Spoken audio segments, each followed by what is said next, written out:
Dead.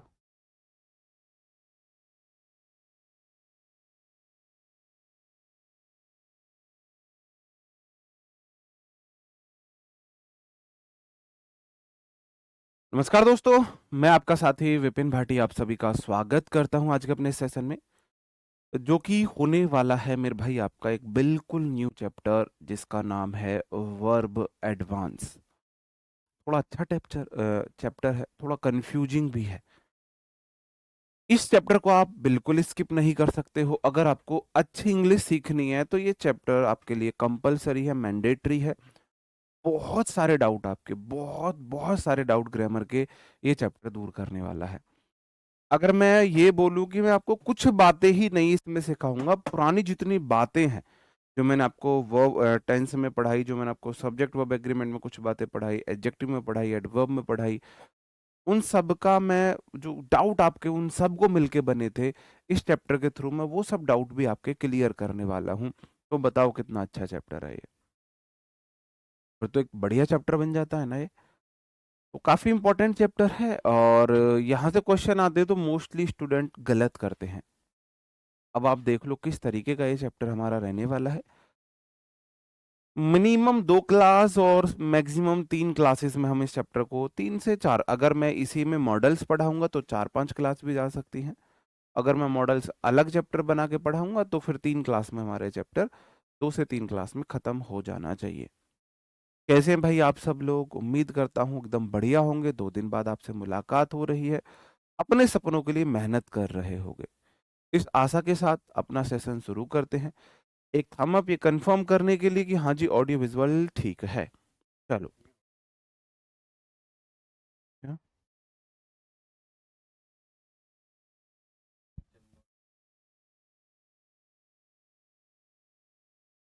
बताओ जी।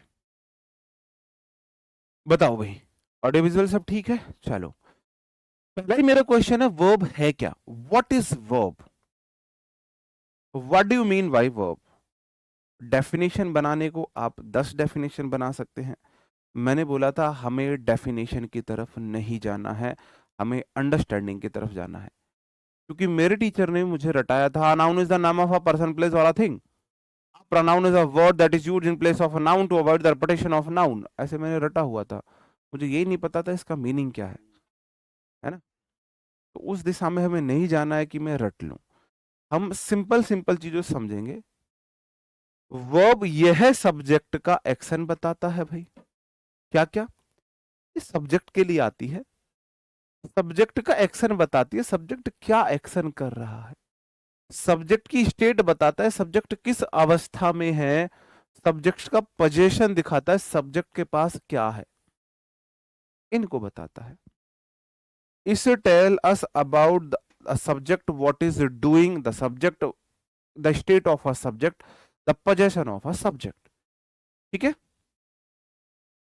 A verb tell us about the action of a subject, the state of a subject और the possession of a subject। ठीक है? जितनी चाहे उतनी डेफिनेशन आप बना सकते हो। अब आपको मुझे ये बात आपकी प्रूफ भी करनी पड़ेगी जब मैंने बोली है तो। यहां है द स्टूडेंट आर साइलेंट, तो यहां स्टूडेंट्स की वर्ब ने स्टेट बता दी। क्या बता दी? स्टेट बता दी। द स्टूडेंट्स आर राइटिंग, यहां वर्ब ने आर राइटिंग ने स्टूडेंट्स का एक्शन बता दिया। एक्शन बता दिया। स्टूडेंट्स आर राइटिंग, जो स्टूडेंट्स है वो राइटिंग कर रहे हैं, लिख रहे हैं, एक्शन हो रहा है। सही बात है मेरे भाई। और यहां पर Radhika has a new phone, यहां हैज ने बता दिया पोजेशन।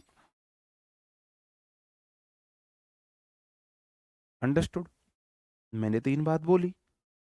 वर्ब जो होती है वो सब्जेक्ट का एक्शन, सब्जेक्ट की स्टेट या फिर सब्जेक्ट का पोजीशन दिखाती है। State, action, position. अंडरस्टूड? कि में दिक्कत नहीं होनी चाहिए। चलो, अब हम वर्ब को थोड़ा सा खोल के पढ़ लेते हैं। वर्ब 2 प्रकार की होती हैं। ऑक्सिलरी वर्ब्स, जिन्हें हेल्पिंग वर्ब्स भी बोलते हैं, ऑक्सिलरी वर्ब और हेल्पिंग वर्ब बिल्कुल दोनों एक ही है। जैसे शक्तिमान ही गंगाधर है, गंगाधर ही शक्तिमान है, ऐसे ही ऑक्सिलरी वर्ब ही हेल्पिंग वर्ब है, हेल्पिंग वर्ब ही ऑक्सिलरी वर्ब है। दोनों का नाम बदल के कभी आपको लोगों सर जी आपने हमें हेल्पिंग वर्ब तो पढ़ाई थी, ऑक्सिलरी वर्ब नहीं पढ़ाई थी, है ना।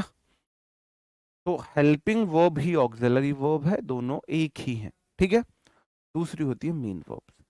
ये मैंने आपको बताया, ये जो होती है ये हमारी कितनी होती है, 16 होती है। जो मेन वर्ब्स हमारी होती है थाउजेंड्स, हजारों होती है। हर मेन वर्ब की 5 फॉर्म होती है, V1, V2, V3, V4, V5। अगर कोई मेन वर्ब है तो उसकी 5 फॉर्म भी जरूर होंगी। ये 16 होती हैं auxiliary verb. Primary auxiliary verbs 3 होती हैं, 3। बी में is am are was were आता है,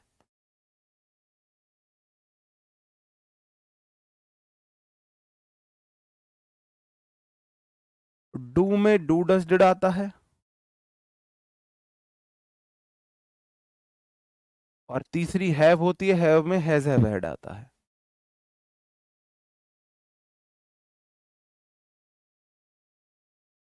और जो मॉडल्स होते हैं ये हमारे 13 होते हैं। देखो 16 हेल्पिंग वर्ब होती हैं, 16 में 3 तो होगी बी फॉर्म प्राइमरी, और 13 हो गए मॉडल्स। मॉडल कौन कौन से होते हैं, will would shall should can could may might must need dare use to ought to.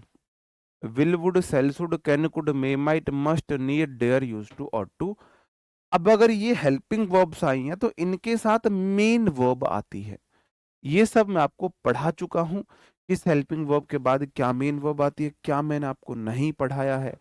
जो मेरी बी फॉर्म होती है, जिसे मैं बात कर रहा हूँ हेल्पिंग वर्ब की, जिसे मैं बोलता हूँ इज, एम, आर, वॉज, वर। क्या मैंने आपको नहीं बताया, इसके बाद या तो आईएनजी आती है या V3 आती है। क्या मैंने आपको नहीं पढ़ाया, जो मेरी दूसरी हैव फॉर्म होती है उसके अंदर हैज हैव या हैड आता है। क्या मैंने नहीं बताया आपको इसके बाद V3 आती है। क्या मैंने आपको डू फॉर्म नहीं बताई, जिसे मैं डू या डज या डिड बोलता हूँ, इसके बाद हमेशा V1 आती है। क्या मैंने आपको मॉडल्स नहीं बताए, मॉडल्स हमारे संख्या में 13 होते हैं और सबके बाद V1 आती है। Will would shall should can could may might must need dare use to ought to. ये हेल्पिंग वर्ब, ये मेन वर्ब, ये सब बातें मैं आपको करा चुका हूं, बता चुका हूं, समझा चुका हूं। तो पहले कुछ क्वेश्चंस इसके आधार पर ले लीजिए। ये सब बता चुका हूं, बताओ। ये सारे प्रीवियस ईयर क्वेश्चन है, लेकिन टीसीएस वाले हैं एडिक्विटी के, इसमें इसमें नहीं है, वर्कशीट में ऐड है। एडिक्विटी ने भी इससे बहुत सारे क्वेश्चन पूछे हैं। हाँ, हेल्पिंग वर्ब मेन वर्ब दोनों की तरह हो जाती हैं वो, और मैं उनको भी पढ़ाऊंगा, मॉडल्स पढ़ाऊंगा मैं आपको, टेंशन मत लो, ठीक है। चलो,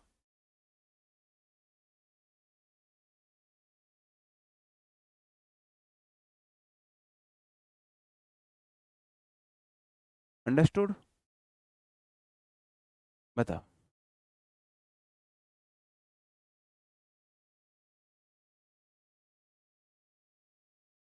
तब कहाँ पे एरर है क्वेश्चन में, ये क्वेश्चन मैं आपको करा चुका हूँ।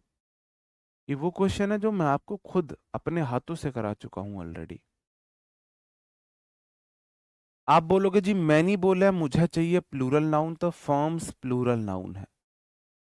अब प्लूरल नाउन को प्लूरल वर्ब चाहिए, फेल V1 बिल्कुल प्लूरल है, सब्जेक्ट वर्ब क्लॉज 1 हो चुकी है।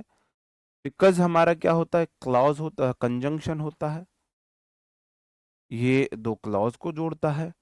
When they subject begin, V1 है, begin began begun, exporting, comma लग गया, दे फिर से सब्जेक्ट, हैव हेल्पिंग वर्ब है, हैज हैव हैड को V3 चाहिए, रिसर्च तो V1 है।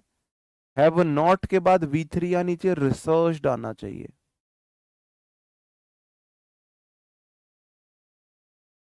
ये सेम क्वेश्चन मैं आपको पहले करा चुका हूं, लेकिन अब आपके डाउट क्लियर हो जाने चाहिए थे कि जब मैंने कराए थे तब आपको इतना ज्ञान नहीं था। मैनी के बाद प्लूरल नाउन आती है, सब्जेक्ट वर्ब क्लॉज हो गया, कंजंक्शन आ गया, सब्जेक्ट वर्ब क्लॉज हो गया, कॉमा भी कंजंक्शन है, सब्जेक्ट वर्ब क्लॉज है।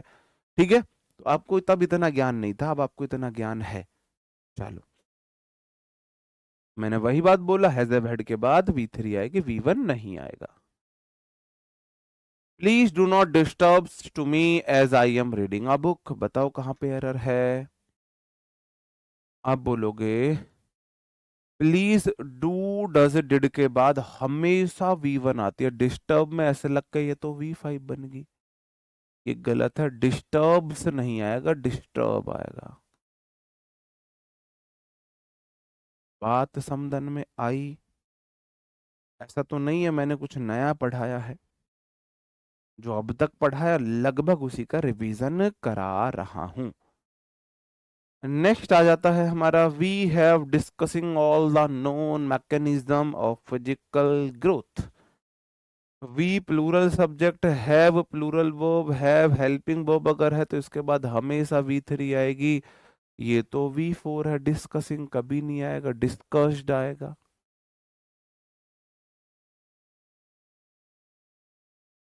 क्या मैंने कोई अलग चीज पढ़ाई? नहीं, जो पहले पढ़ाया अभी उसको प्रूफ कर रहा हूं।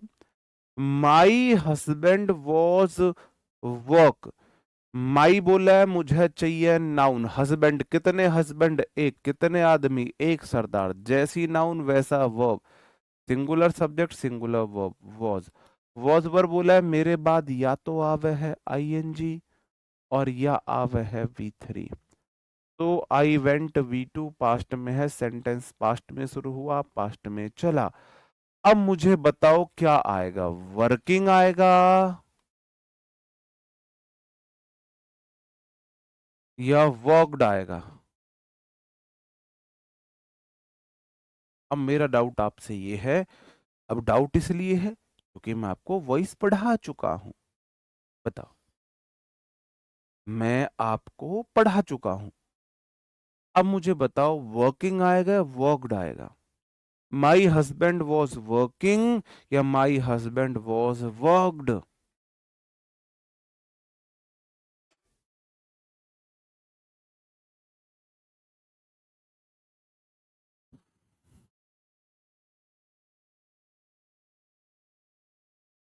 खुद कुछ गधे अभी भी गधे ही हैं। जब पढ़ाना शुरू किया था तो वो तब भी गधे थे, और आज 2 महीने पढ़ाते हुए हो गए वो आज भी इंग्लिश में गधे ही हैं। वो आज भी वर्कड बोल रहे हैं। वर्कड कैसे आ सकता है? किसी भी कीमत पर नहीं आ सकता।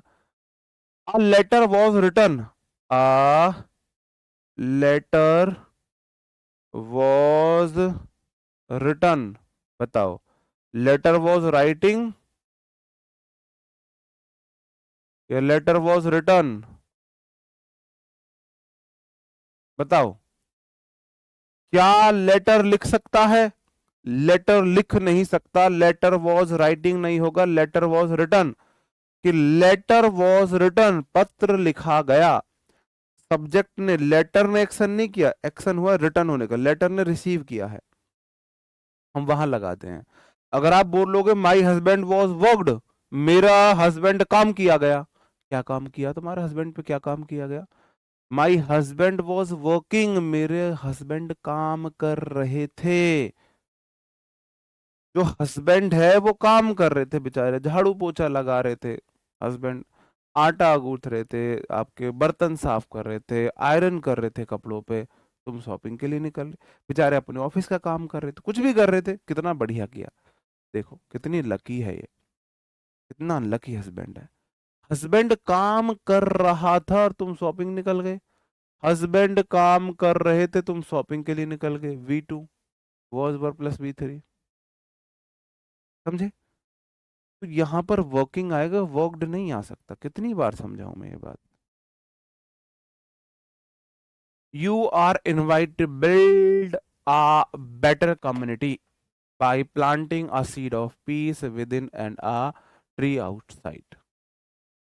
तुम्हें इनवाइट किया जाता है या तुम इनवाइट कर रहे हो एक बेटर कम्युनिटी को, एक बीज बोके, शांति का बीज बोके अपने अंदर और एक बाहर समाज में। बताओ, यू आर, अगर तुम इनवाइट कर रहे हो तो you are inviting by planting. अगर तुम्हें इनवाइट किया जाता है तो यू आर इनवाइटेड होना चाहिए। इजएमआर वॉजवर के बाद वी1 तो नहीं आ सकता, इनवाइट तो नहीं आ सकता। You are invite, you are invited appropriate है, तो यू आर इनवाइटेड अप्रोप्रिएट है। यहां पर यू आर इनवाइटेड, तुम्हें इनवाइट किया जाता है, यू आर इनवाइटेड। ठीक है। I used to sits day and night under a tree in front, जो भी आगा temple that I how, that is how I learn the name. Willwood, Sellswood, Kenwood, Maymight, must, need, dare, used to, ought to। Used to modal है, modal के बाद हमेशा V1, seats नहीं आएगा, seat आएगा। सिट्स तो वी5 हो जाता है। अंडरस्टूड, अंडरस्टूड मेरे भाई। चलो, एक दो क्वेश्चन और है, ऐसे ज्यादा नहीं लूंगा मैं, बस लास्ट क्वेश्चन है, क्योंकि ये सब चीजें मैं पढ़ा चुका हूं आपको। Everything has became very expensive these days. आजकल हर चीज बहुत महंगी हो गई है, ये इसका हिंदी मीनिंग है। एवरीथिंग, एवरीथिंग मतलब हर एक चीज हैज बिकेम हो चुकी है, एक्सपेंसिव महंगी, दीज डेज आजकल, इन दिनों। बताओ, आपको पता है everything singular subject, has singular verb, has a word के बाद हमेशा वी3, बिकम बिकेम वी2 है, बिकम होगा, बिकम बिकेम बिकम, यही वी1 है, बिकेम वी2 है, यही वी3 है। अंडरस्टूड। नो एरर कैसे हो जाएगा? बिकेम वी2 है, कम केम कम, कम कम केम केम वी2 है, हैज द वर्ड के बाद वी2 नहीं आता है।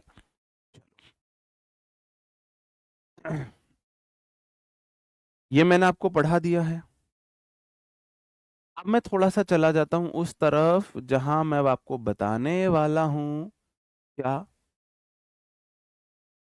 कि ये जो हमारी कुछ वर्ब्स होती हैं, बी हैव, जो हमारी प्राइमरी वर्ब्स होती हैं, वो एज अ मेन वर्ब भी सेंटेंस में आ सकती हैं। देखो, प्राइमरी वर्ब से बी, बी मतलब is am are was were be being been. अगर ये है एज अ हेल्पिंग वर्ब तो इनके बाद मेन वर्ब में आईएनजी आती है कॉन्टिन्यूस सेंटेंस में, और वी3 आती है पैसिव वॉइस में, मैंने अभी पढ़ा दिया। अगर ये सेंटेंस में मेन वर्ब के रूप में आती है तो इन ये दिखाती है किसी कंडीशन को, पोजीशन को, आइडेंटिटी को, कॉम्प्लीमेंट वगैरह को दिखाती है। ऐसे ही मेरा हैव होता है, हैव सेंटेंस में हेल्पिंग वर्ब भी हो सकता है, मेन वर्ब भी हो सकता है। अगर वो हेल्पिंग वर्ब आया तो उसके बाद वी3 आती है, वो एक एक्शन को दिखाती है जो परफेक्ट में यूज होता है। अगर मेन वर्ब में आई है तो वो किसी पोजीशन को, रिलेशन को, एक्सपीरियंस को दिखाती है। ठीक है। और ऐसे ही होता है एक हमारी डू। अगर हेल्पिंग वर्ब के रूप में आई है तो वो आपको आती है इंडेफिनिट टेंस में, आपके एक्शंस को दिखाती है, निगेशन को दिखाती है, आप कोई काम करना चाहते हो, नहीं करते हो, ये सब चीजें हैं। और अगर मेन वर्ब के रूप में आती है तो वो एक एक्शन दिखाती है, एक्शन बस, use to show action, do plus object आता है। चलो, इन बातों को प्रूफ करते हैं। अब इन्हीं बातों से मैं, इन्हीं एग्जाम्पल से ये सब बातें प्रूफ करूंगा। वर्ब कौन कौन सी है? यहां पर आर वर्ब है, यहां पर भी आर वर्ब है, और दोनों है। आप बोलोगे सर जी यहां पर जो आर है, ये वाला जो आर है, ये मेन वर्ब है, और जब ये मेन वर्ब है तो ये दिखाता है किसको? किसी कंडीशन को, स्टेट को, इन सब चीजों को दिखाता है। ठीक है। यहां वाला जो आर है यहां पर ये हेल्पिंग वर्ब है, इसके बाद वी वर्ब में आईएनजी आती है, ये V3 आती है। यहां वाला जो हैव है कैसे पता लगा, ये सब मैं आपको बता चुका हूं। ये सब मैं आपको बता चुका हूं भाई, दोनों में से किसी एक की कर लो रितेश भाई, ऐसा कोई कंपलसरी नहीं है, दोनों क्लास करनी है। दोनों से पढ़ के देखो, जिस टीचर से ज्यादा अच्छा समझ आए उसको फॉलो कर लो, कोई दिक्कत नहीं है, दोनों भाई भाई हैं। Radhika singular subject has a new phone, तो यहां पर ये मेन वर्ब है और इसने दिखाया पोजेशन। बात समझे? सही बात है। ओके, आर्टिकल मैंने अभी आपको पढ़ाया नहीं है, तो आप आर्टिकल की बातें मत कीजिए कि वहां आर्टिकल क्यों नहीं आया, क्योंकि मैंने अभी आपको आर्टिकल पढ़ाया नहीं है, तो कैसे आ जाएगा जब पढ़ाया नहीं है तो।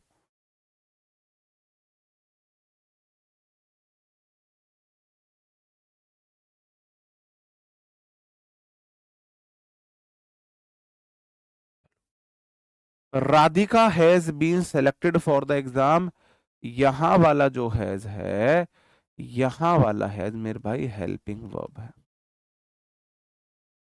पैसिव वॉइस है। I do my duty everyday, यहां वाला जो डू है यहां पर ये मेन वर्ब है। अब ऐसे पता कैसे लग रहा है मुझे, मुझे पता लग रहा है उसके बाद वाली वर्ब देख लो। इसके बाद V3, मतलब ये मेन वर्ब है, तो ये हेल्पिंग वर्ब है। इसके बाद कोई वर्ब नहीं, इसका मतलब यही मेन वर्ब है, यही मेन वर्ब है। बताओ। Okay, understood. चलो, देखो ये स्टूडेंट होते हैं सिलेक्शन वाले। देखो, पढ़ाते टीचर सबको है, पढ़ते स्टूडेंट सब है। सिलेक्शन बोले जाते हैं जो एक टीचर के पढ़ाए गए का मैक्सिमम यूटिलाइजेशन ले सके। अभी एक यहाँ पर भागीरथ जी ने एक बात बोली है, मैं बड़ा इंप्रेस हुआ इनकी बात को सुन के, क्योंकि मैं इनकी जगह होता मैं यही काम करता, ये मेरे माइंड में आते हैं ये पॉइंट्स। उन्होंने बोला कि सर मैंने आपसे फ्रेजल वर्ब पढ़ के और चैट जीपीटी से प्रैक्टिस कर रहा हूँ, बहुत कॉन्फिडेंस आ रहा है। तो ये भाई आप लोगों से अलग कर रहा है ना, क्यों सिलेक्शन नहीं होगा इसका? जो टीचर पढ़ा रहा है आप उतना भी मन से नहीं कर रहे हो, और वो जो टीचर ने पढ़ाया है उसका भी सार निकाल के उसको भी रोम रोम के रूप में उसे सीख रहा है, उसका सिलेक्शन क्यों नहीं होगा? वो क्यों इंग्लिश नहीं सीखेगा? तो ये अंतर होता है सिलेक्शन लेने वाले में और सिलेक्शन के लिए स्ट्रगल करने वाले स्टूडेंट्स में। आपको तो टीचर का मैक्सिमम यूटिलाइजेशन लेना है, कि टीचर ने कोई पॉइंट बता दिया तो मैं बाकियों से अलग हट के क्या कर लूं कि मैं टीचर के जो सिखाया है उसमें बाकियों से ज्यादा सीख जाऊं। तो ये मैंने बात यहाँ इसलिए बोली ताकि आप लोग भी अपने लिए बेटर कुछ करो। टीचर सबको पढ़ाता है, टीचर से पढ़ते सब हैं, सिलेक्शन कुछ ले पाते हैं, वो कुछ ऐसे अलग काम करते हैं। ये बात मैं आपको बता रहा था। तो डू यहां पर मेन वर्ब है। डू नॉट बिलीव, अब देखो डू के बाद V1 आ गई, इसका मतलब यहां वाला डू हेल्पिंग वर्ब है। अंडरस्टूड? अंडरस्टूड? भाई बहुत आसान है पता लगाने हेल्पिंग वर्ब है मेन वर्ब। अगर ये हेल्पिंग वर्ब होगी तो इनके बाद मेन वर्ब वाली शर्त पूरी हो रही होगी, अगर वो नहीं पूरी हो रही है तो इसका मतलब यही मेन वर्ब है। I was very tired, was यहां पर मेन वर्ब है, स्टेट को दिखा रहा है। I was sent home early, यहां पर वॉज हेल्पिंग वर्ब है क्योंकि मेन वर्ब ये बैठी V3। I had enough money, यहां वाला इनफ क्या है? मेन वर्ब है, पोजेशन को दिखा रहा है। I had enough money. और आई हैड कंप्लीटेड, यहां वाला हैड हेल्पिंग वर्ब है क्योंकि मेन वर्ब तो यू बैठी। He is an honest man, यहां वाला इज हेल्पिंग वर्ब है, स्टेट को दिखा रहा है। और ही इज बीइंग, यहां वाला इज, अरे यार यहां वाला इज मेन वर्ब है, स्टेट को दिखा रहा है। यहां वाला इज हेल्पिंग वर्ब है क्योंकि आगे रही आईएनजी बीइंग ट्रीटेड। बताओ, understood? Helping verb main verb आपके यहां तक क्लियर होने चाहिए, ठीक है?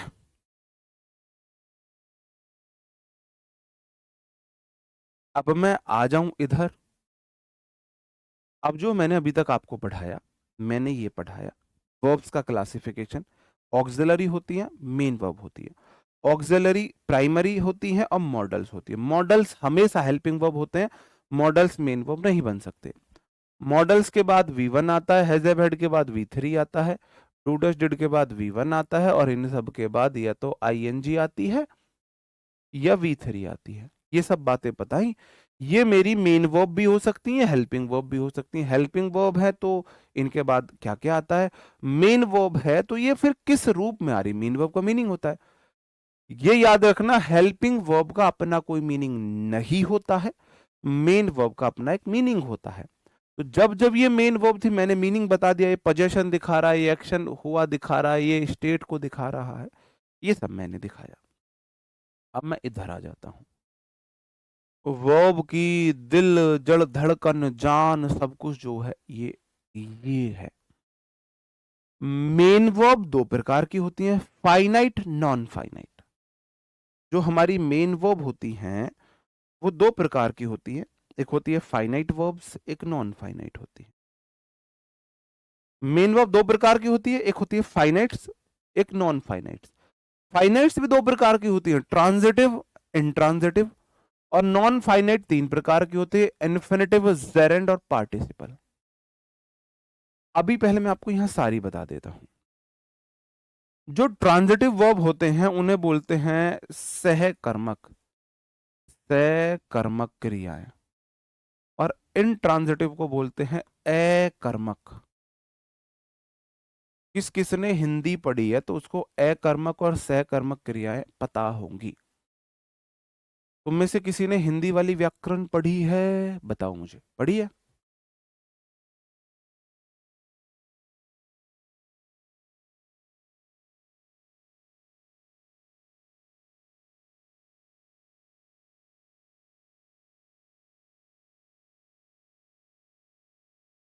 हिंदी में पढ़ा है ना, सहकर्मक अकर्मक। Finite, non finite. Finite, non finite. Finite दो प्रकार के, ट्रांजिटिव, इंट्रांजिटिव। नॉन फाइनाइट तीन प्रकार के, इन्फिनेटिव, जेरेंडर, पार्टिसिपल। इन्फिनेटिव है जब 2 + V1 बन जाए नाउन। जब 2 के बाद वर्ब की फर्स्ट फॉर्म नाउन का फंक्शन करे, 2 + V1 नाउन का फंक्शन करे, किसी का ऑब्जेक्ट हो या सब्जेक्ट हो, किसी सेंटेंस में किसी वर्ब का या तो ऑब्जेक्ट हो या सब्जेक्ट हो, तो हम इसे बोलते हैं क्या? इन्फिनेटिव। या तो होगा ये वर्ब का ऑब्जेक्ट, वर्ब का ऑब्जेक्ट, या होगा सेंटेंस का सब्जेक्ट। सेम ऐसे ही है जेरेंड, जब वर्ब की आईएनजी फॉर्म नाउन बन जाए। ये भी या तो होगा किसी वर्ब का ऑब्जेक्ट या फिर होगा सेंटेंस का सब्जेक्ट। सारी बातें मैं प्रूफ करूंगा। और पार्टिसिपल है जब वर्ब में आईएनजी या V3 कोई एडजेक्टिव का काम करती है, कोई एडजेक्टिव का फंक्शन करे। वर्ब में आईएनजी या V3 नाउन का काम ना करके एडजेक्टिव का काम करने लगे, तब हम पार्टिसिपल बोलते हैं। इन्फिनेटिव क्या होता है? 2 + V1 नाउन का काम करे। जेरेंड क्या होता है? वर्ब में आईएनजी नाउन का काम करे। और पार्टिसिपल क्या होता है? जब वर्ब की आईएनजी फॉर्म या V3 फॉर्म, देखो है तो ये वर्ब के रूप, वर्ब के ही नाम आएंगे यहाँ। अगर ये वर्ब के रूप है तो वर्ब की फॉर्म ही तो आएगी जब वो एडजेक्टिव का काम करें। ठीक है। अब जो ये दोनों नाउन बन रहे हैं, नाउन क्या क्या हो सकता है? किसी सेंटेंस में वर्ब या प्रेपो का, वर्ब के नीचे नीचे प्रेपो और लिख लो। नाउन जो है या तो प्रेपो का ऑब्जेक्ट होती है, या वर्ब का ऑब्जेक्ट होती है, या सब्जेक्ट होती है। तीन चीज से अलग आज तक आपने सेंटेंस में नाउन को देखा हो तो मुझे बता दो, बताओ। या तो वर्ब का ऑब्जेक्ट है, या प्रेपो का ऑब्जेक्ट है, या सब्जेक्ट है। और सब्जेक्ट कॉम्प्लीमेंट जो होते हैं सब्जेक्ट के बारे में बताने वाले होते हैं, तो सब्जेक्ट के रूप में आप उन्हें ले लेंगे। ऐसा नहीं है, नाउन सब्जेक्ट कॉम्प्लीमेंट के रूप में आ सकती है, ऑब्जेक्ट कॉम्प्लीमेंट के रूप में आ सकती है। सब्जेक्ट कॉम्प्लीमेंट मतलब सब्जेक्ट का पार्ट है, ऑब्जेक्ट कॉम्प्लीमेंट मतलब ऑब्जेक्ट का ही पार्ट है ना। जहां जहां नाउन लिखा है, नाउन क्या होते हैं, नाउन क्या होते हैं, फिर से वही बात रिपीट कर रहा हूं। नाउन किसी सेंटेंस में या तो सब्जेक्ट के, सेंटेंस का सब्जेक्ट होता है, जो सब्जेक्ट हो सकता है तो सब्जेक्ट कॉम्प्लीमेंट भी हो सकता है, या वर्ब का ऑब्जेक्ट होता है तो ऑब्जेक्ट कॉम्प्लीमेंट भी हो सकता है, या प्रेपो का ऑब्जेक्ट होता है। इन पे मैं आपको डिटेल में कल पढ़ाऊंगा, आज इनका इंट्रोडक्शन दूंगा, कल डिटेल में पढ़ाऊंगा। पहले मैं इन पे बात कर लेता हूं, क्योंकि टीसीएस ने तो नहीं पूछे थे, लेकिन एडिक्विटी ने क्वेश्चन एक पूछा है ट्रांजिटिव और इंट्रांजिटिव वर्ब से। सबसे पहले मैं फाइनाइट वर्ब की बात करूंगा।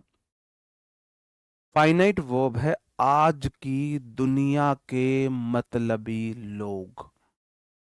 फाइनाइट, इन्हें खुद अच्छा रहना है बस। आज की दुनिया के मतलबी लोग फाइनाइट वर्ब है, जो लोगों को देख के, समय को देख के बदल जाए, जो बदल जाए। कैसे? आज मैं अकेला हूं, आज मेरे दोस्तों का मेरे प्रति बिहेवियर अलग है, कल को मेरा कोई बड़ा दोस्त बन जाता है, मेरे साथ के लोग बदल जाते हैं, वो अपना बिहेवियर बदल लेंगे। कल को मेरा समय बदल जाता है, वो अपना समय बदल लेंगे। मैं बात कर रहा हूं, सबसे बेस्ट एग्जाम्पल अगर अगर आज की डेट में मैं किसी से समझा सकता हूं, संजू सैमसन। बायलैटरल सीरीज में 5 मैचों में 46 रन के बाद ये पूरा देश संजू को बाहर करो। अब ठीक है, ईशान किशन आ गया, उसका समय खराब था, सब उसके खिलाफ थे। जैसे ही संजू के समय ने बदलाव लिया, आज सब बोल रहे संजू ने वर्ल्ड कप जिता दिया, संजू देखो ये वो। तो ये पूरी दुनिया जो थी, ये फाइनाइट वर्ब मतलब ही है कि जब संजू का समय जैसा, उसने संजू को वैसा ट्रीट किया। अगर आप एक बात को देखें तो लोग आपके साथ व्यवहार नहीं करते, आपके समय के साथ व्यवहार करते हैं। अगर आपका समय अच्छा है तो लोग आपके साथ अच्छा व्यवहार करते हैं, अगर आपका समय खराब है तो लोग आपके साथ खराब व्यवहार करते हैं। जो दोनों समय में एक सा रहे, फिर वो लोग नहीं है, फिर वो आपके अपने हैं, फिर वो अपने हैं। आपका कितना भी समय खराब हो, आपकी मम्मी आपके साथ गलत व्यवहार नहीं करेगी, पापा भी नहीं करेंगे, दिखावटी रूप में कर देंगे, दिल से नहीं करेंगे। आपका सच्चा दोस्त नहीं करेगा। मैं जानता हूं सच्चे दोस्त कैसे होते हैं, मेरे हैं। एक तो मेरा पक्का है, जब पूरी दुनिया ने ये बोल दिया था इसके बस की कुछ नहीं है, और सबसे पहले रिलेटिव्स ही बोलते हैं, सबसे पहले रिलेटिव्स बोलते हैं ये पागल बना रहा है, इसके बस की कुछ नहीं है, इस पे कांस्टेबल का एग्जाम नहीं निकलेगा। तब मेरा बड़ा भाई और एक मेरा दोस्त, वो मेरे साथ खड़े थे, बस कोई नहीं। एक मेरी सिस्टर, मतलब उनका ये था, दबे मुंह थोड़ा सा बोल भी देते थे ट्रिगर करने के लिए, क्या ऐसी बेइज्जती कराएगा हमारा, कुछ करेगा भी नहीं, तेरी नौकरी लग भी जाएगी या नहीं। लेकिन जैसे ही मैं थोड़ा सा मायूस उदास हुआ तो फुल्ली सपोर्ट मेरे लिए, सबसे लड़ जाए, है ना। तो मेरी सिस्टर एक मेरा बड़ा भाई और एक मेरा दोस्त। तो मुझे तो दुनिया की सबसे बड़ी दौलत मिल गई है, पता नहीं आप लोगों को मिली है नहीं मिली है। तो फाइनाइट वर्ब है वो लोग, मैंने लोग बोला है, मैंने इसलिए अपने नहीं बोले हैं, ये है दुनिया के वो लोग। ठीक है, चलो कैसे मैं प्रूफ करता हूं, मैं इस बात को प्रूफ कर रहा हूं। ही इज डेंसिंग, यहां पर इज आया है, अगर ही है तो इज आ गया, और दे है तो आर आ गया। बदल गई ना ये हेल्पिंग वर्ब, बदली ना मेरे भाई ये। जैसे मैं यहां बोल दूं, यहां ऐसे ही लिख दूं मैं, ही डेंसेस और दे डेंस। ऐसी वर्ब जो सब्जेक्ट को देख के अपने आप को बदल दे। ही था तो डेंसिस था, V5 था, दे तो V1 हो गया। तो ये है फाइनाइट वर्ब। या तो सब्जेक्ट को देख के, सब्जेक्ट मतलब लोगों को देख के, या टेंस समय को देख के रजनी वॉज डांसिंग। अब देखो प्रेजेंट में बोल रहा था मैं, अब डांस करी तो इज बोला, और टेंस बदला तो इसकी फॉर्म भी बदल गई, पास्ट हो गया। ये मेरी फाइनाइट वर्ब है। ये सब्जेक्ट सेंटेंस में सब्जेक्ट और टेंस के अनुसार बदलती रहती है। आप यहां रजनी की जगह रजनी एंड श्यामा लिख दोगे तो वर हो जाएगा, समझ रहे हो, वर हो जाएगा। अब प्रेजेंट है तो डेंस आया, अगर मैं पास्ट की बात कर दूं तो ये दे डेंस्ड हो जाएगा, बदली ना। जैसे ही मैंने समय बदला इसने अपनी फॉर्म बदल दी, डेंस से डेंस्ड आ गई। मैं प्रेजेंट में बता रहा था तो डेंस थी, जैसे ही मैं पास्ट में गया डेंस्ड हो गई। अंडरस्टूड? हाँ बिल्कुल। हाँ, does she dance more than I do? We dance, you dance, she dances, how? Does she dance more than we, you and we? I hit verbs, I hit verbs in English. देखिए आपने वो reel, मुझे English में verb से नफरत है। मतलब I dance, मैं डांस करता हूं, यू डांस, तुम भी डांस करते हो, सी डांसेस, ये होगा आई के साथ तो डांस आएगा, यू के साथ भी डांस आएगा, सी डांसेस आएगा। मेरे साथ डांस, तुम्हारे साथ भी डांस, सी के साथ डांसेस, क्या ये ज्यादा नाच रही है? क्या ये है ज्यादा डांस कर रही है कि इसके साथ डांसेस क्यों हो गया? इस तरीके से उसने थोड़ा सा फनी वे में एक्सप्लेन किया था वर्ब्स को। एक फॉरेनर था, कॉमेडियन, तो अच्छी वो था, वो मेरे को बढ़िया लगा था। ठीक है, चलो समझे। अब जो फाइनाइट वर्ब होती हैं ये दो प्रकार की होती है, मैंने बताया था कौन कौन सी, ट्रांजिटिव और इंट्रांजिटिव। और इंट्रांजिटिव।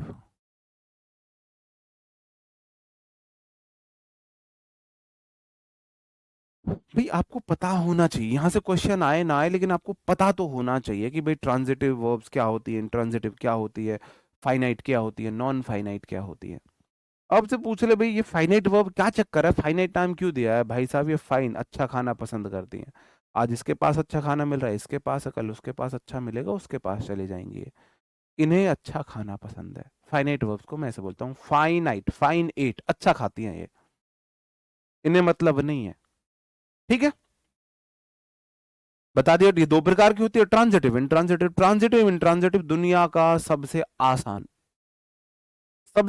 कंसेप्ट है ट्रांजिटिव इंट्रांजिटिव को पहचानना। पूरी इंग्लिश ग्रामर का सबसे आसान पॉइंट है ट्रांजिटिव इंट्रांजिटिव को पहचानना। ट्रांजिटिव वर्ब्स को अपना ऑब्जेक्ट चाहिए होता है। ऑब्जेक्ट क्या होता है? Noun pronoun. तो जिन वर्ब्स के बाद कोई नाउन प्रोनाउन है वो ट्रांजिटिव वर्ब है, जिनके बाद नहीं है वो इंट्रांजिटिव वर्ब है। इतना सिंपल है। Linking verb is am are was verb को ही बोल देते हैं।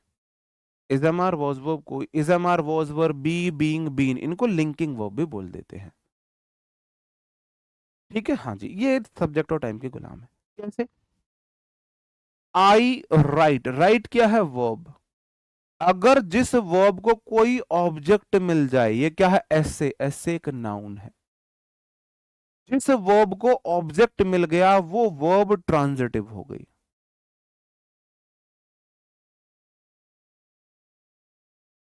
क्या कोई ये रॉकेट साइंस है इजी या नहीं है इजी? इजी है या नहीं है? एक्चुअल में क्वेश्चन पढ़ाने का तरीका होता है, कोई किसी बात को कितना सिंपल भाषा में समझा सके, कोई किसी बात को कितना क्रिटिकली घुमा के समझा सके। कोई बोले कान को ऐसे पकड़ लो, कोई बोले कान को ऐसे पकड़ लो, तो ऐसे पकड़ना कान आसान लगेगा, ऐसे पकड़ना बड़ा मुश्किल लगेगा। तो वो डिपेंड करता है, वेरी करता है हर किसी का तरीका, है ना।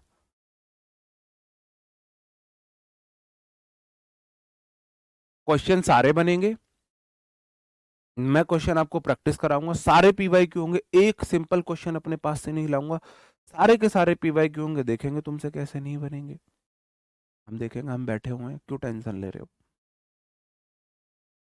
चिल्ड्रन सब्जेक्ट, फ्लाई V1 है।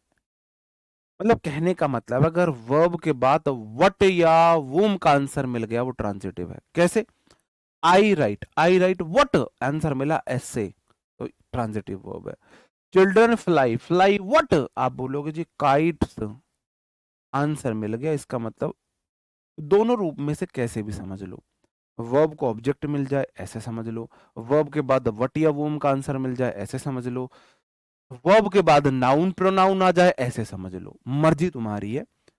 बहुत सिंपल लॉजिक है। ट्रांजिटिव वर्ब्स को क्या चाहिए होता है? ऑब्जेक्ट चाहिए होता है। ऑब्जेक्ट कोई नाउन प्रोनाउन होती है। जिन वर्ब्स के बाद कोई नाउन प्रोनाउन आती है वो वर्ब ट्रांजिटिव वर्ब्स होती हैं। Understood? I think you are understood. Be subject, learn English. Learn what? आपका आंसर आया इंग्लिश। इंग्लिश एक सब्जेक्ट का नाम है, इसका मतलब नाउन है, ऑब्जेक्ट है। जिस वर्ब को ऑब्जेक्ट मिला वो ट्रांजिटिव हो गई। ये मतलब ही कैसे है? वी के साथ तो लर्न आगे, अगर मैं इसका टेंस बदल दूं वी लर्न आ जाएगा, पास्ट से प्रेजेंट में इसकी फॉर्म बदल जाएगी। अंडरस्टूड? बहुत इजी है, बहुत बहुत बहुत ज्यादा इजी है। दे बॉट, बॉट के बाद नाउन आया, ट्रांजिटिव वर्ब है। जिस वर्ब का ऑब्जेक्ट है वो ट्रांजिटिव है।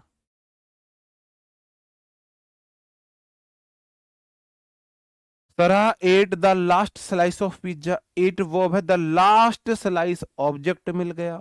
Eight what? Last slice, object मिल गया, ट्रांजिटिव वर्ब है।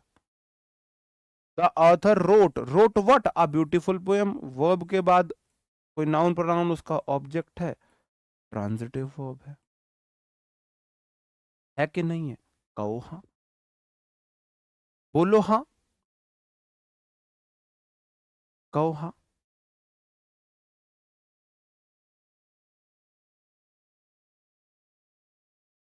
बताओ, 75 क्वेश्चन में से अगर आप 72 कर रहे हो, इससे ज्यादा क्या चाहिए मेरे भाई?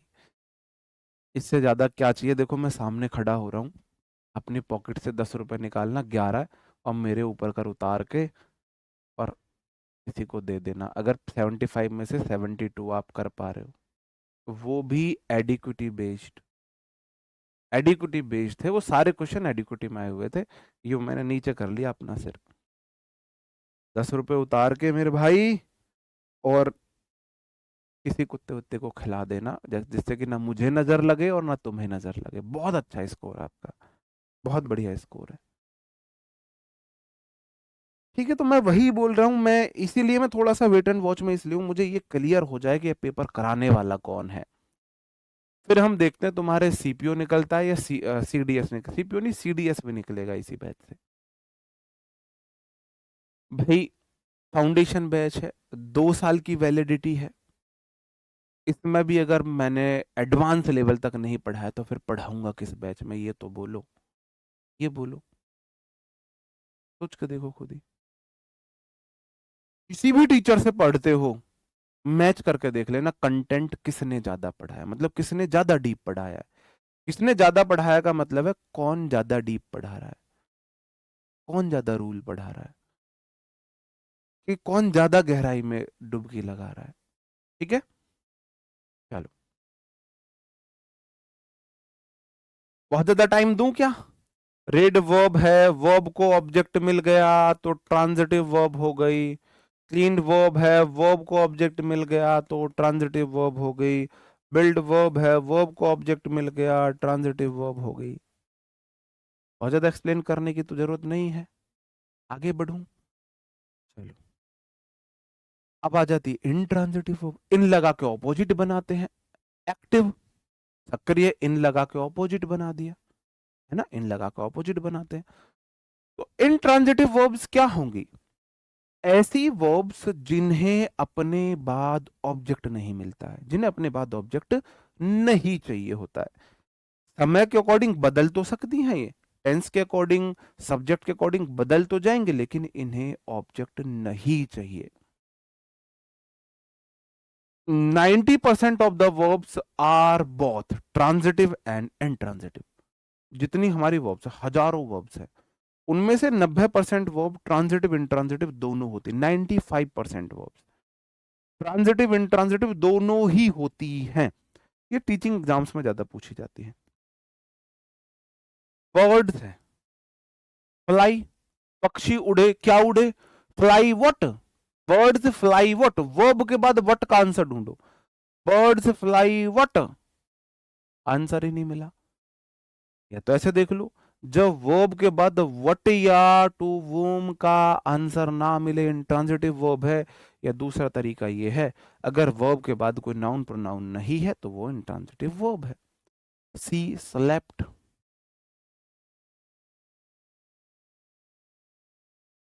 You should not lie, verb को ऑब्जेक्ट नहीं मिल रहा है, इंट्रांजिटिव वर्ब है।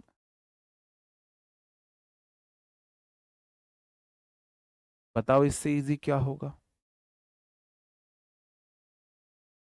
बताओ मेरे भाई इससे इजी क्या।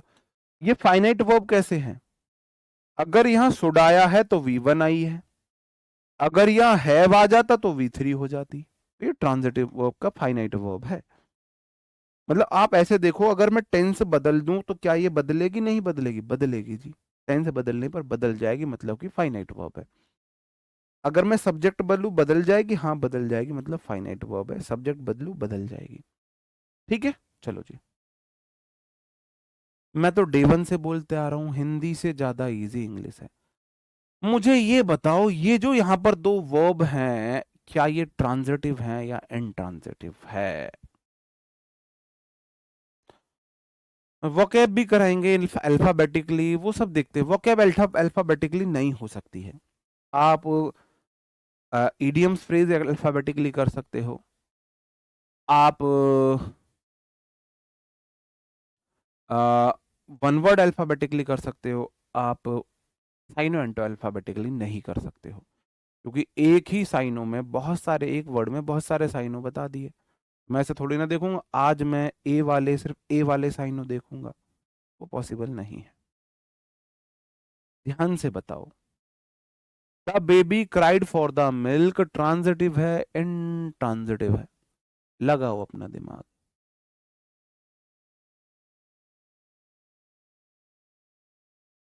चलो, मैंने आपको पहचानना बताया। द आर्टिकल, आर्टिकल बोला है, मुझे चाहिए नाउन, तो बेबी नाउन है। सिंगुलर नाउन क्राइड V2 है, टेंस बदलने पर बदल जाएगी, फाइनाइट वर्ब है। और तो प्रेपो है, द मिल्क तो नाउन है,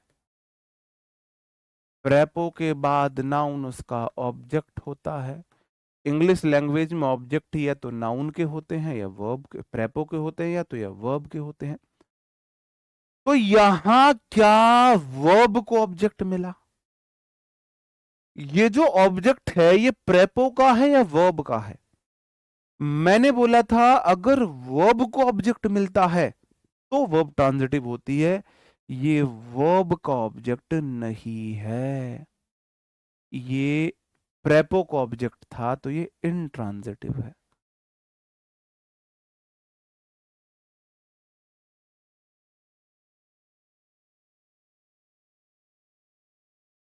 कितना इजी है, उसमें भी तुमने गलत कर दिया, उसमें भी गलत कर दिया। कितनी बार मैंने बोला वर्ब को ऑब्जेक्ट चाहिए, वर्ब को ऑब्जेक्ट चाहिए, ये तो प्रेपो को ऑब्जेक्ट मिल गया, वर्ब को कहां मिला, बताओ। नीचे देखो, दे लाफ्ड, वर्ब है, एट प्रेपो है, द स्टोरी तो इस प्रेपो का ऑब्जेक्ट है, ये तो प्रेपो का ऑब्जेक्ट है। वर्ब को नहीं मिला तो इंट्रांजिटिव है।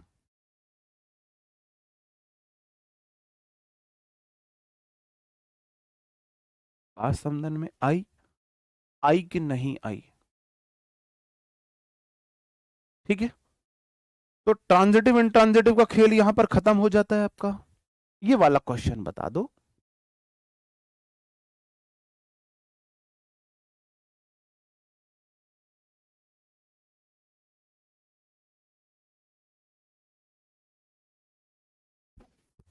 ये ट्रांजिटिव है इंट्रांजिटिव है, आराम से बताना। देखते हैं आप लोग बता पाते हो या नहीं बता पाते हो। ध्यान से करना।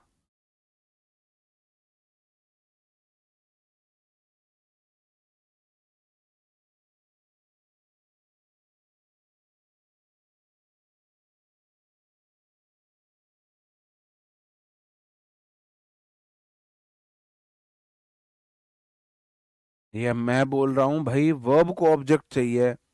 अंडरस्टूड हो गया ना, प्रेपो वाला ऑब्जेक्ट नहीं चलेगा। हद है यार। सी सब्जेक्ट है, अराइव्ड वर्ब है V2। लेट तो एडवर्ब है। लास्ट नाइट एडवर्ब है। ये तो एडवर्ब है।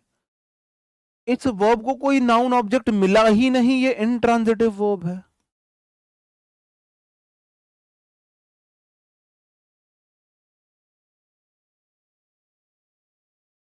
Intransitive verb. मैंने बोला you came early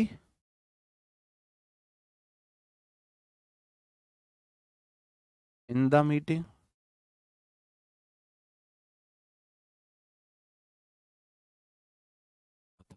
transitive intransitive बताओ। समझ सारा आ जाता है तो वो प्रैक्टिस की कमी है यार। आप, मैं एक ही बात आपको समझाता हुआ आ रहा हूं। जब हम पढ़ते थे, पढ़ते पढ़ते सिलेबस खत्म होने के बाद इंग्लिश में स्कोर 50% आता था। 50% स्कोर सिलेबस कंप्लीट होने के बाद आता था। तो अभी आप पढ़ रहे हो, अभी आप लर्निंग प्रोसेस में हो। ये ऐसे देख लो कि जो नामदेव के, मुझे वो बड़ा लॉजिकल लगता है कि सरकार को बने हुए 8 महीने हुए, तो 9 महीने भी नहीं हुए। 9 महीने ही हो गए, 9 महीने में बच्चा पैदा होता है। अभी बच्चा पैदा हुआ है, अभी वो चलना सीख रहा है, अभी चलेगा। आप डायरेक्ट उसे रिंग में थोड़ी ना उतार दोगे। अभी जब तक आपका सिलेबस चल रहा है, अभी तो आप चलना ही सीख रहे हो। अभी कैसे दौड़ोगे? अभी तो बच्चा क्रॉल कर रहा है। अभी आप क्रॉलिंग मोड में हो। अगर आप इंग्लिश अभी सीख रहे हो क्रॉलिंग मोड में, अभी आप भाग नहीं सकते हो। तो सिलेबस खत्म होने के बाद रिवीजन करोगे, मेरे साथ प्रैक्टिस करोगे, फिर दौड़ने लगोगे। अभी जो समझा रहा हूं वो समझ आ रहा है, इतना बहुत है। क्वेश्चन गलत होते हैं, उससे बहुत ज्यादा आपको डिमोलाइज नहीं होना है। ठीक है। यू सब्जेक्ट है, केम V2 है। अर्ली एडवर्ब है। अर्ली कोई नाउन नहीं है, अर्ली एडवर्ब है। ठीक है। और इन प्रेपो द मीटिंग तो उसका ऑब्जेक्ट है, ये भी मेरी इंट्रांजिटिव वर्ब है। सीधी सी बात है, वर्ब को बहुत सीधा सीधा ऑब्जेक्ट मिलेगा, बहुत सीधा सीधा ऑब्जेक्ट मिलेगा। भाई देखो, मेरा अधिकार है मैं अपनी चीज अपने लेवल पे चीजें कर सकूं। तो मैं अपने टेलीग्राम चैनल पर आप लोगों को क्विज भी दे रहा हूं।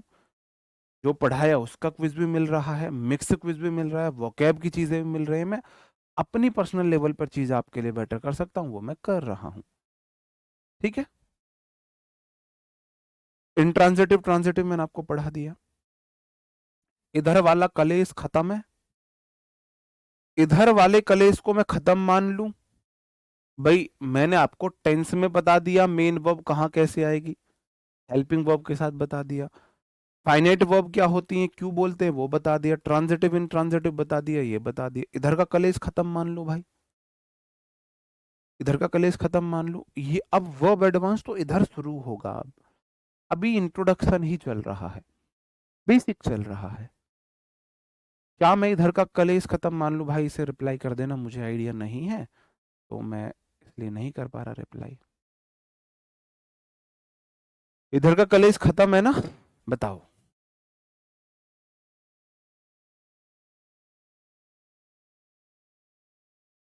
तो वट का आंसर है क्या?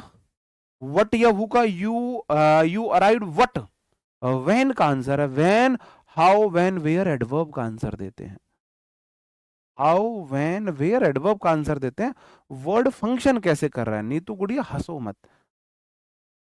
इंसान नाम से नहीं, उसके काम से जाना जाता है। उसके काम से जाना जाता है, ना कि नाम से जाना जाता है। ठीक है ना। एक अब्दुल वो भी था जो मुंबई पे हमला करने आया था।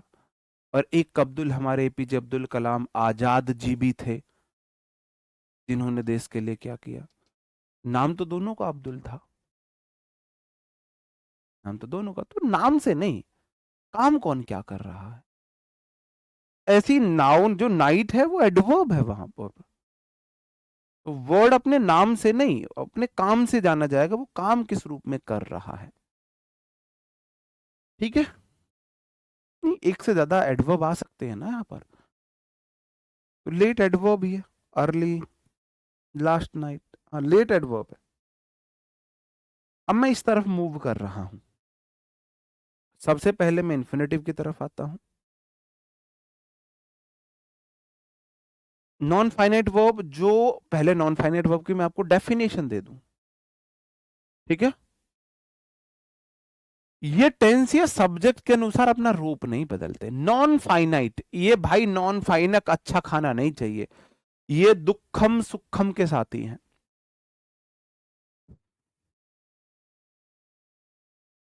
अब्दुल हमीद सोल्जर भी है, देखो हमारे, ये उस गाने को फॉलो करते हैं, दुख में कटे या सुख में बसर हो, जीना तो तेरे साथ ही होगा, हर हाल में की जगह तेरे साथ ही होगा। मॉडल कभी मेन वर्ब नहीं हो सकता, पहले बता चुका हूं, ठीक है। ये चीटर नहीं है मेरे भाई। आई सब्जेक्ट है, लाइक वर्ब है, प्लेइंग भी वर्ब है, लेकिन ये नॉन फाइनाइट वर्ब है। सी, आई के साथ लाइक आया, सी के साथ लाइक्स आ गया, ये वर्ब है, ये फाइनाइट है। आई के साथ लाइक था, सी के साथ लाइक्स हो गया, ये तो बदल गई, ये नहीं बदला, ये प्लेइंग गिरेगा, ये नॉन फाइनाइट है। जो टेंस या सब्जेक्ट के अकॉर्डिंग बदलती नहीं है, वो नॉन फाइनाइट वर्ड होते हैं। दे टेंस बदल गया, जैसे टेंस बदला, लाइक बदल गया, दे लाइक्ड हो गया, वी टू हो गया, ये बदल गए, फाइनाइट वर्ब है। ये प्लेइंग का प्लेइंग रहा, ये नॉन फाइनाइट वर्ब है। नॉन फाइनाइट वर्ब जो टेंस के अकॉर्डिंग या आपके सब्जेक्ट के अकॉर्डिंग नहीं बदलती, टेंस और सब्जेक्ट के वशीकरण में नहीं है, उनकी गुलाम नहीं है ये, ठीक है। चलो, ये मैंने तीन बताई। इन्फिनेटिव, जेरेंड और पार्टिसिपल। इन्फिनेटिव मतलब 2 + V1, जेरेंड मतलब वर्ब में आईएनजी, पार्टिसिपल मतलब या तो V3 या वर्ब में आईएनजी, ठीक है। सबसे पहले हम बात करते हैं इन्फिनेटिव की। जब जब 2 + V1 नाउन का फंक्शन करता है, इन्फिनेटिव कहलाता है। नाउन का फंक्शन करेगा या तो सब्जेक्ट होगा, या किसी वर्ब का ऑब्जेक्ट होगा, या प्रेपो का ऑब्जेक्ट होगा, या तो सब्जेक्ट होगा या किसी वर्ब का ऑब्जेक्ट होगा। होगा कि नहीं होगा, कहो हाँ होगा। जैसे कि to learn a new language requires patience, एक नई भाषा सीखने के लिए धैर्य की जरूरत होती है। तो what, to learn a new language, यहां इन्फिनेटिव है, ये सेंटेंस का सब्जेक्ट है। जब वर्ब में ना लग जाए, सीखना, खेलना, खाना, गाना, जब ना लग जाए वो नाउन का फंक्शन करता है, ऐसे देख लेना। To meditate daily improves mental health, यहां ये गलत है, दोनों गलत है। यहां टू मेडिटेट डेली नहीं आएगा, टू टेल लाई नहीं आएगा, यहां मेडिटेटिंग, यहां तो टेलिंग लाई आएगा, टेलिंग लाइज। मेडिटेटिंग डेली आएगा, वो मैं आपको आगे बताऊंगा ऐसा क्यों हुआ, ठीक है। हाँ बिल्कुल प्लेइंग नाउन है, बिल्कुल प्लेइंग नाउन है। कैसे समझाऊं मैं आपको, कैसे समझाऊं, बिल्कुल। सी लाइक्स व्हाट, व्हाट का आंसर मिल रहा है ना, playing football. She like what, उसे फुटबॉल पसंद है, फुटबॉल खेलना पसंद है। सी लाइक्स के बाद व्हाट का आंसर ढूंढ लो, व्हाट आंसर मिला, प्लेइंग फुटबॉल। तो प्लेइंग फुटबॉल, अंडरस्टूड, नाउन है यहां पर प्लेइंग, बिल्कुल नाउन का काम कर रहा है, बिल्कुल टेंशन मत लो। They like what, playing football. They like what, उन्हें फुटबॉल पसंद नहीं है, फुटबॉल नहीं, फुटबॉल से खेलना पसंद है। तो जहां ना का सेंस आ जाए ना, खेलना, पढ़ना, ये सब हो। जैसे नई भाषा सीखना, ठीक है। सिंपल सी बात समझेंगे, 2 + V1 नाउन का फंक्शन करे, इन्फिनेटिव हो जाता है। इन्फिनेटिव ऑब्जेक्ट के रूप में, I love what, to read mysterious novels. I love what, what, आपको व्हाट का आंसर मिला ना, आई लव व्हाट, मुझे क्या पसंद है, पढ़ना मिस्टीरियस नोवेल्स, तो यहां पर टू रीड आपका इन्फिनेटिव है।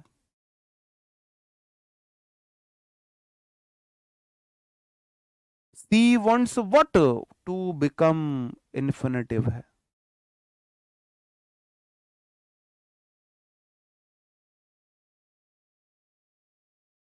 अंडरस्टूड। वहां नहीं, V1 वर्ब में आईएनजी नहीं है, वो मैं बताऊंगा क्या आएगा। इंपेरेटिव सेंटेंस V1 से शुरू होता है, कुछ सेंटेंस 2 + V1 से शुरू होते हैं जो इन्फिनेटिव होते हैं, और कुछ सेंटेंस आईएनजी से शुरू होते हैं जो जेरेंड होते हैं। ठीक है। सेंटेंस या तो नाउन से शुरू होगा, अगर V1 से शुरू हो रहा है, इंपेरेटिव ऑर्डर को दिखा रहा है, सब्जेक्ट हिडन है, वहां भी सब्जेक्ट है। जैसे मैंने बोला डोंट टॉक, तो सेंटेंस सब्जेक्ट से ही शुरू होता है। इंपेरेटिव सेंटेंस है, डोंट टॉक, बात मत करो। तो मैंने किससे बोला है, तुमसे बोला है, तो मैं बोलना चाह रहा हूं यू डोंट टॉक, तुम मत बात करो, यू डोंट टॉक, तो यू यहां सब्जेक्ट हिडन है। इंपेरेटिव सेंटेंस में तो सब्जेक्ट हिडन होता है, सब्जेक्ट होता नाउन प्रोनाउन ही है। और इस तरीके के जो हमारे सेंटेंसेस होते हैं, यहां 2 + V1 नाउन बन जाता है, या वर्ब में आईएनजी नाउन बन जाता है। बेसिकली सेंटेंस हुआ नाउन से ही शुरू, या तो नाउन प्रोनाउन हिडन है, या 2 + V1 नाउन बन गया, वर्ब में आईएनजी नाउन बन गया। कहीं ना कहीं नाउन, नाउन ही तो सब्जेक्ट रहा ना। चलो, नाउन के रूप बदलते हैं, बन आता नाउन ही है। जैसे यही क्वेश्चन था, they decided to start a new project, तो यहां वाला दे डिसाइडेड के बाद व्हाट, टू स्टार्ट, इन्फिनेटिव है। ठीक है मेरे भाई, ऑब्जेक्ट के रूप में काम कर रहे हैं, इन्फिनेटिव सब्जेक्ट के रूप में भी काम कर सकते हैं। अब मैं आ जाता हूं जेरेंट। जब जब वर्ब में आईएनजी नाउन का फंक्शन करेगी, जेरेंट कहलाएगी। कब कब, जब जब वर्ब में आईएनजी नाउन का फंक्शन करेगी। कब कब कर सकती है, या तो मेरे भाई ये सब्जेक्ट बन जाए तो नाउन का फंक्शन करेगी, या प्रेपो के बाद आए तो नाउन का फंक्शन करेगी, या किसी मेन वर्ब के बाद आए तो नाउन का काम करेगी, मेन वर्ब के बाद। जैसे running is the best exercise, में दा लगा देने, द बेस्ट एक्सरसाइज, या आ गुड एक्सरसाइज बोलो। तो यहां रनिंग जो है, दौड़ना, मैं फिर बोल रहा हूं, ना आएगा हिंदी में पहचान के लिए, ना, दौड़ना, दौड़ना। तो यहां वाला देखो, इस वर्ब है, वर्ब से पहले नाउन चाहिए। आपको पता है सब्जेक्ट जो होता है वो नाउन बनता है। तो जब जब मुझे नाउन चाहिए और मेरे पास वर्ब है, जब जब मेरे पास वर्ब है, मुझे नाउन चाहिए, मैं वर्ब की आईएनजी फॉर्म का यूज कर लूंगा एज अ नाउन। वर्ब की आईएनजी फॉर्म नाउन होती है, नाउन होती है, नाउन होती है। Understood. Running is a good exercise. तो what is a good exercise, आप बोलोगे, आंसर आएगा जी रनिंग। देखो, वर्ब से पहले व्हाट का आंसर सब्जेक्ट होता है, वर्ब के बाद व्हाट का आंसर ऑब्जेक्ट होता है। जैसे अभी समझाता हूं with example, C wants what, what आप बोलोगे जी टू बिकम, ये ऑब्जेक्ट है, वर्ब के बाद व्हाट, और वर्ब से पहले व्हाट लगा दो, what is the best exercise, आप बोलोगे जी आंसर आया रनिंग। तो वर्ब से पहले व्हाट का आंसर सब्जेक्ट होता है, व्हाट और टू वूम, व्हाट हु टू वूम जो होता है, ठीक है, व्हाट या who. Swimming is a good exercise, यहां स्विमिंग जेरेंड है। अब कल मैं आपको सिखाऊंगा कहाँ पे जेरेंड का यूज होगा, कहाँ पे इन्फिनेटिव का यूज होगा। आज तो मैं परिचय दे रहा हूं आपको। Smoking is injurious to health, तो smoking, what is injurious to health, आप बोलोगे जी स्मोकिंग। वर्ब से पहले नाउन आएगी, तो वर्ब अगर मेरे पास हेल्पिंग वर्ब है, मेन वर्ब से पहले कोई वर्ब है तो आईएनजी में होगी। Reading improves your knowledge, gerund है। Learning is English is essential for competitive exams, तो ये क्या है, जेरेंड है।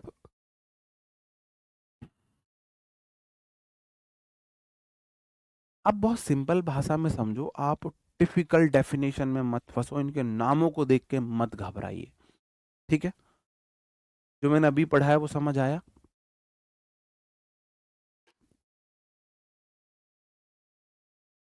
मैं आपसे एक बात पूछ, ठीक है, एक बात मैं आपसे पूछता हूं, प्रेपो को क्या चाहिए होता है।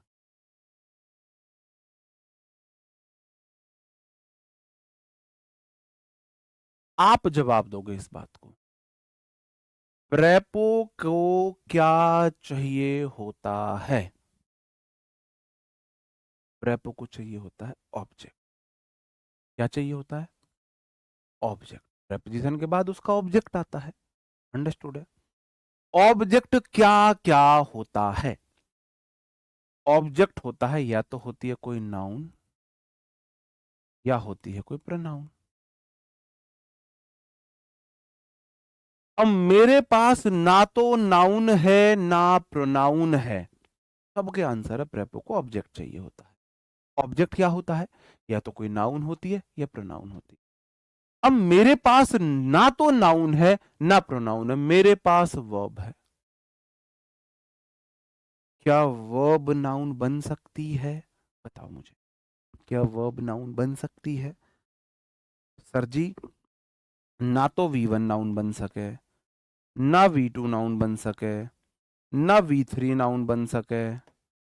हाँ, V4 जिसे मैं VING बोलता हूं, ये नाउन बन सकती है, और ना V5 नाउन बन सके, ना V5 नाउन बन सकती। अगर मेरे पास वर्ब है तो वर्ब की 5 फॉर्म होती है, और 5 में से एक फॉर्म ऐसी है जिसे मैं नाउन बना सकता हूं। कौन सी, ING, जिसे V4 भी बोल रहे हैं। तो अगर प्रेपो के बाद वर्ब आएगी, कौन सी फॉर्म में आएगी, बताओ मुझे कौन सी फॉर्म में आएगी। प्रेपोजिशन को ऑब्जेक्ट चाहिए, या तो वो नाउन होती है या प्रोनाउन होती है। अगर वर्ब आई तो ING फॉर्म में आएगी। ये कोई नया रूल है, ये जो मैंने अभी आपको चीजें प्रूफ करी हैं, चीजें ऑलरेडी एग्जिस्ट कर रही, मैंने प्रूफ कर दी। भाई प्रेपो को चाहिए ऑब्जेक्ट, ऑब्जेक्ट होता है या तो होता है नाउन या होता है प्रोनाउन। मेरे पास ना तो नाउन है ना प्रोनाउन है, मेरे पास तो वर्ब है। क्या वर्ब नाउन बन सकती है, हाँ जी, ING फॉर्म नाउन बन सके। तो प्रेपो क्या एतराज है, प्रेपो बोला मो नाउन दे दो, कैसी दो। तो इसलिए रूल है, प्रेपो के बाद वर्ब की ING फॉर्म आती। ये तो रूल मैं आपको तब से ही पढ़ाता आ रहा हूं, प्रेपो को ऑब्जेक्ट चाहिए, प्रेपो को ऑब्जेक्ट चाहिए। बस आज तुम्हें ये पता लग गया वर्ब में ING नाउन होती है, तो प्रेपो के बाद ING आ जाएगी, कोई अलग से रूल तो नहीं है। ये जो प्रोनाउन के एडजेक्टिव केस होते हैं, प्रोनाउन के जो एडजेक्टिव केस होते हैं, जैसे माई है, हिज है, योर है, आवर है, देयर है, इट्स है, वंस है, ये मेरे प्रोनाउन के एडजेक्टिव केस थे। इनकी क्या शर्त होती, मैं सिर्फ उस दिशा में जा रहा हूं कि आपको रूल रटना ना पड़े, आप समझ सको ऐसा हो क्यों रहा है। बताओ मुझे इनको क्या चाहिए होता है। याद करो वो लम्हे, हमें क्यों बोलता हूं याद करो वो लम्हे, मेरे जीवन की पहली मूवी थी जो मैंने सिनेमा हॉल में देखी थी, लम्हे। आपकी उसकी थी, काली सी हीरोइन नहीं है वो, बिपाशा बसु की। उसमें जो मार पड़ती है ना उसको मूवी में, बकवास मूवी थी। हमारी शुरुआत ही खराब हुई, तो मेरे को वो याद है, इसलिए पहली चीजें याद होती है ना। तो लम्हे मेरी लाइफ की पहली मूवी थी। तो मुझे बहुत छोटा था मैं, मुझे मेरे फ्रेंड हमेशा मेरे से 7-8 साल बड़े रहे हैं। 10-10 साल मेरे से बड़े मेरे फ्रेंड्स रहे हैं। तो मेरे 10 साल बड़े मेरे फ्रेंड्स के साथ मैं गया था। फ्रेंड्स हमेशा अपने से ज़्यादा एज के बनाओ या फिर कम एज के बनाओ। क्यों? ज़्यादा एज के बनाओगे मैच्योरिटी मिलेगी, कम एज के बनाओगे ज़िंदगी जी रहे होगे एन्जॉय करते हुए। तो मेरे फ्रेंड्स मेरे को मेरी एज के कम मिलेंगे, या तो मेरे से ज़्यादा एज के मिलेंगे या कम एज के मिलेंगे। अरे नेचुरल ही है, मैंने कोई प्लानिंग के तहत नहीं किया। इसलिए बताओ, याद करो वो लम्हे। मैंने आपको बताया था इन सबको चाहिए नाउन। बोला मैं मर जाऊंगा, my book, your book, our book, his book, it's book, their book. Possessive case भी है, हाँ एडजेक्टिव केस बोलो, पजेसिव केस बोलो, नाउन चाहिए। अब मेरे पास तो नाउन नहीं है, मेरे पास वर्ब है।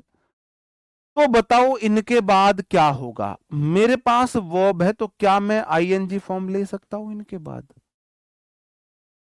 भाई आईएनजी फॉर्म भी तो नाउन ही होती है। क्या ये अलग से कोई रूल है? बताओ क्या अलग से रूल है? प्रोनाउन के एडजेक्टिव केस या पजेसिव केस के साथ आप वर्ब की आईएनजी फॉर्म लगाएंगे और कोई सी फॉर्म नहीं लगाएंगे। ये दो रूल मैंने बना दिए। और जबकि ये रूल है ही नहीं, ये रूल तो एग्जिस्ट करते हैं ऑलरेडी। ऑलरेडी ये रूल एग्जिस्ट करते हैं। ठीक है। जैसे दो रूल मैंने बोले, she is fond of sing, sorry I subject am verb, fond क्या है? एडजेक्टिव ऑफ क्या है? प्रेपो। प्रेपो बोला है मेरे बाद अगर वर्ब आएगी तो एडजेक्टिव आईएनजी केस में आएगी, तो सिंग नहीं आएगा, सिंगिंग आएगा।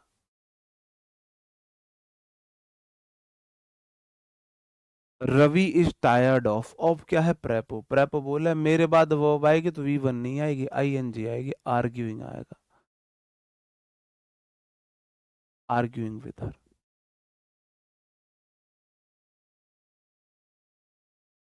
बताओ। ठीक है। योर बुकिंग क्या गलत है? योर बुकिंग आईडी इज, है ना? क्या दिक्कत है? ओके चलो। दूसरा वही रूल मैंने आगे लिख दिया। पजेसिव एडजेक्टिव के बाद जेरेंड का यूज होता है, ये मेरे होते हैं। Please don't, principal don't mind my come late. माई बोला है मो चाहिए नाउन, ये क्या मैं तो वर्ब हूं? कह रहा मुझे मतलब नहीं है, मुझे नाउन चाहिए। अब तू वर्ब बन सकती है तो आ जा। बोले हाँ बन जाऊंगी, मैं आईएनजी रूप में आ जाती हूँ, कमिंग। ठीक है मेरे भाई, अंडरस्टूड। प्रेपोजिशन तो हजारों होते हैं, आप मतलब हजारों तो नहीं, 100-150 होते हैं, आपको पता है। इन, एट, ऑन, अंडर, और प्रेपो पढ़ाऊंगा आपको पता चल जाएगा। प्रेपो अलग से याद करने की जरूरत नहीं है। मतलब प्रेपो कहाँ क्या लेगा ये याद करने की जरूरत है, आइडेंटिफिकेशन के लिए रटने की जरूरत नहीं है। I don't my your, your के बाद आईएनजी आएगा, गो नहीं आएगा, गोइंग आएगा। क्या मैंने कोई रूल तोड़ा? माई बोला है मुझे चाहिए नाउन, कमिंग नाउन है, जेरेंड है नाउन का फंक्शन कर रहा है, गोइंग नाउन है। क्या मैंने कोई अलग से रूल बताया? कोई अलग से रूल नहीं बताया। जो पहले रूल है उन्हें में ही फिट करता जा रहा हूं। माई बोला है मुझे चाहिए नाउन, ब्रदर नाउन हो गया, डिडंट ऑब्जेक्ट टू। माई बोला है मुझे चाहिए नाउन, यूज तो वी वन है। बोला ना भाई ऐसा मत कर, आईएनजी में आ जा, नाउन के रूप में आ जा, तो यूजिंग आ जाएगा। अंडरस्टूड? अंडरस्टूड मेरे भाई। बाकी चीजें कल डिटेल में पढ़ेंगे। डिटेल में पढ़ने का मेरा मतलब है कल हम पढ़ेंगे कि सेरेंट का यूज कहाँ पे होता है, इन्फिनेटिव का यूज कहाँ पे होता है, वो पढ़ के फिर पार्टिसिपल पढ़ेंगे। फिर जो मैंने आपको कुछ वर्ब, स्टेट वर्ब और एक्शन वर्ब है वो दोबारा से पढ़ाऊंगा। सेंसरी वर्ब फिर से पढ़ाऊंगा। हैज ए वर्ड का यूज फिर से पढ़ाऊंगा as a main verb. Models अलग टॉपिक यूज करेंगे, 3 क्लासेस की लगाएंगे हम, फिर मॉडल्स पढ़ेंगे। ठीक है मेरे भाई, यहाँ तक आपको कोई डाउट है तो आप पूछ सकते हैं। जितना मैंने आज आपको पढ़ाया, अगर यहाँ तक आपको कोई डाउट है तो आप पूछ सकते हैं। शेरो शायरी चाहिए तुम्हें? शेरो शायरी सुनाई। बताओ।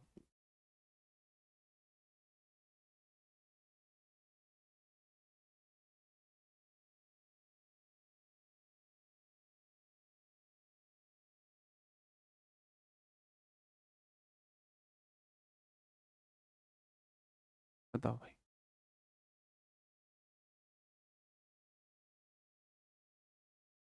हाँ, प्रेपो लॉयल ऑन टॉप।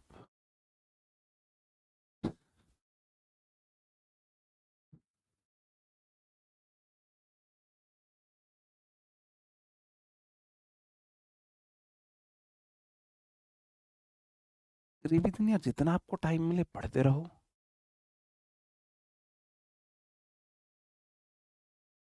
डबल है, आप इतना अच्छा कैसे पढ़ाते हो? One Shayari for motivation. यार देखो, मुझे कभी मोटिवेशन की जरूरत नहीं पड़ी।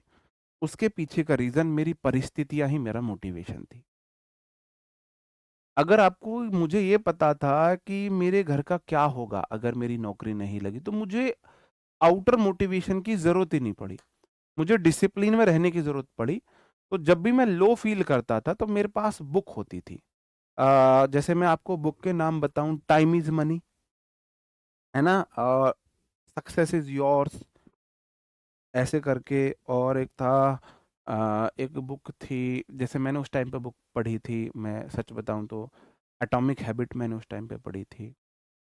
Seven habits of most influenceable people, ये पढ़ी थी। और एक शिव खेड़ा करके बुक आती है हिंदी में, वो पढ़ी थी। एक टाइम इज मनी मैंने बुक पढ़ी थी, है ना। The power of subconscious mind, ये बुक पढ़ी थी उस टाइम पे। तो मैं क्या करता था, जो मेरी हैबिट थी, वो मेरी हैबिट वो ये थी कि सुबह उठ के मुझे फिट रहना बहुत पसंद था, बहुत ज्यादा पसंद। मैं ये नहीं दिखना चाहता था कि मैं 20 साल की उम्र में, 18 साल की उम्र में मेरा पेट निकला हुआ है या मेरी हड्डियां लटक रही है। मैं ये नहीं, ये मतलब मैं बर्दाश्त नहीं कर सकता था। मैं क्या करता था भाई, 4 साल मेहनत करी। सुबह उठ के नहा, मतलब अपना ब्रश ब्रश करके मैं पहले एक्सरसाइज करता था 20 मिनट रोज। मेरा फिक्स था, मुझे सुबह उठ के 50 सिटअप्स और 100 पुशअप लगानी ही लगानी है। उसे करने के बाद फिर मैं 10 मिनट योगा वगैरह करता था। और फिर मैं भाई मैं पढ़ता था फिर 2 घंटे। फिर मैं अपना, क्योंकि 2 घंटे पढ़ लिए, तुम एक्सरसाइज कर ली, एक्टिव होगी बॉडी, अब तुम्हें नींद नहीं आएगी 2 घंटे। तो 2 घंटे पढ़ के उसके बाद फिर मैं अपना नहा वहा के ब्रेकफास्ट वगैरह करके, ब्रेक वही रोटी होती है ब्रेकफास्ट, हम गाँवों में कौन सा नया ब्रेकफास्ट है, वो किया। उसके बाद फिर मैं जो पढ़ता था, फिर मेरे को, क्योंकि खाना खाने के बाद आपको नींद आती है, तो मैं ऐसा सब्जेक्ट लेता था जो लिख के प्रैक्टिस होता हो, जैसे मैथ्स हुआ, रीजनिंग हुआ, वो पढ़ता था। जब भी मुझे नींद आई, मेरे 5-6 सॉन्ग्स हुआ करते थे। अगर मुझे थोड़ा सा मोटिवेशन चाहिए, हाँ सुबह, लेकिन मैं पढ़ने से पहले ना 15 मिनट वो बुक पढ़ता था। 20 minute, 20 minute exercise, 10 minute yoga, 10 minute book. 40 minute में पहले खुद को दिया करता था पढ़ने से पहले। मैं मेंटली और फिजिकली प्रिपेयर हुआ करता था पढ़ने के लिए। वो पढ़ लिया। उसके बाद जब भी मुझे नींद आएगी, मेरे कुछ सॉन्ग्स होते थे मोटिवेशनल सॉन्ग, वो मैं सुना करता था। नींद आ रही है, मोटिवेशनल सॉन्ग सुन लिया, आंखें बंद कर ली, और खुद को विजुअलाइज करा, ये मेरे लिए बोल रहा है, ये वर्ड्स मेरे लिए बोले जा रहे हैं। के बाद जो गूज बम्स आते थे ना मेरे को, 2 घंटे फिर निकल जाते थे पढ़ने में। फिर से लो फील हुआ, कुछ हुआ, मतलब नींद से आई, फिर मोटिवेशनल, अब वो तुम्हारे मोटिवेशनल सॉन्ग कोई से कोई भी हो सकते हैं। मेरे हुआ करते थे, कब कर हर मैदान फतेह, और ये लक्ष्य मूवी के कुछ होते थे। और जो, जो चेन्नई टू चाइना करके जो अक्षय कुमार की मूवी, उसके 1-2 सॉन्ग्स हुआ करते थे। कुछ मुझे कुछ डीप मीनिंग वाले सॉन्ग्स पसंद थे, वो हुआ करते थे।